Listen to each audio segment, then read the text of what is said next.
कौन सा टीका है डेल्टा वेरिएंट के खिलाफ बेहद कारगर? किसने किया पॉकेट वेंटिलेटर का आविष्कार? दिल्ली में दिख रही भीड़ कैसे दे सकती है एक बार फिर से वायरस को आमंत्रण? तमाम बड़ी खबरें कौन सी, आप देखिए टॉप 9 वायरस 2.0 में।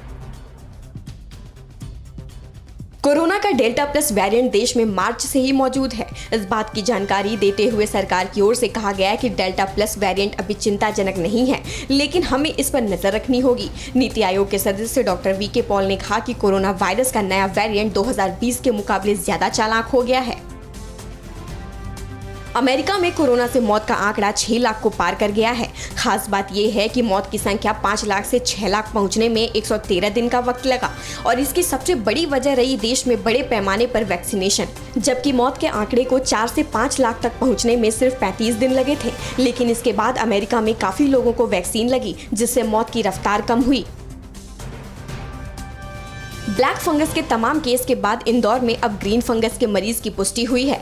इंदौर के निजी अस्पताल में भर्ती मरीज को एयरलिफ्ट कर मुंबई भेजा गया है। पीड़ित 34 वर्षीय शख्स कोरोना से संक्रमित हुआ था। उसके फेफड़े में 90% संक्रमण होने की रिपोर्ट आई थी, लेकिन 2 महीने तक चले इलाज के बाद उसे अस्पताल से छुट्टी दे दी गई थी। लेकिन 10 दिनों के बाद उसकी हालत फिर से बिगड़ने लगी और फिर ग्रीन फंगस होने का पता चला।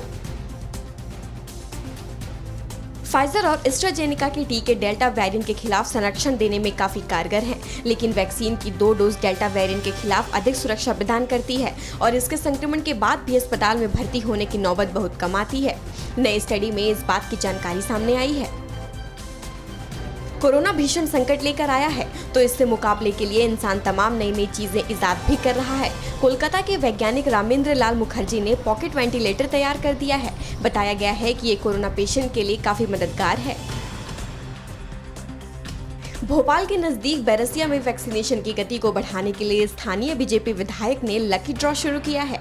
बैरसिया से बीजेपी विधायक विष्णु खत्री ने एक वीडियो जारी कर इस लकी ड्रॉ का ऐलान किया। खत्री ने कहा कि 15 जून से 30 जून के बीच वैक्सीन लगवाने वालों के नामों को इकट्ठा कर उसमें से लकी 10 नामों को 199 रुपए का मोबाइल रिचार्ज दिया जाएगा।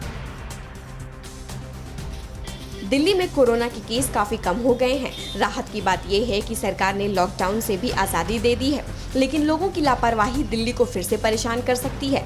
राजधानी की तमाम सड़कों और बाजारों में लोग एहतियात बरतते नहीं दिख रहे हैं। यूपी के शामली में लोगों को मोबाइल की रोशनी में वैक्सीन लगाई जा रही है। वैक्सीन लगवाने वालों और डॉक्टरों का गर्मी के चलते बुरा हाल है। ऐसे में बिना बिजली के वैक्सीन के रखरखाव पर भी सवाल उठ रहे हैं। हालांकि यहाँ के सीएमओ 10 मिनट के लिए लाइट चले जाने की बात कहकर अपना पल्ला झाड़ रहे हैं। यही नहीं, अस्पताल में गंदगी का भी अंबार लगा है।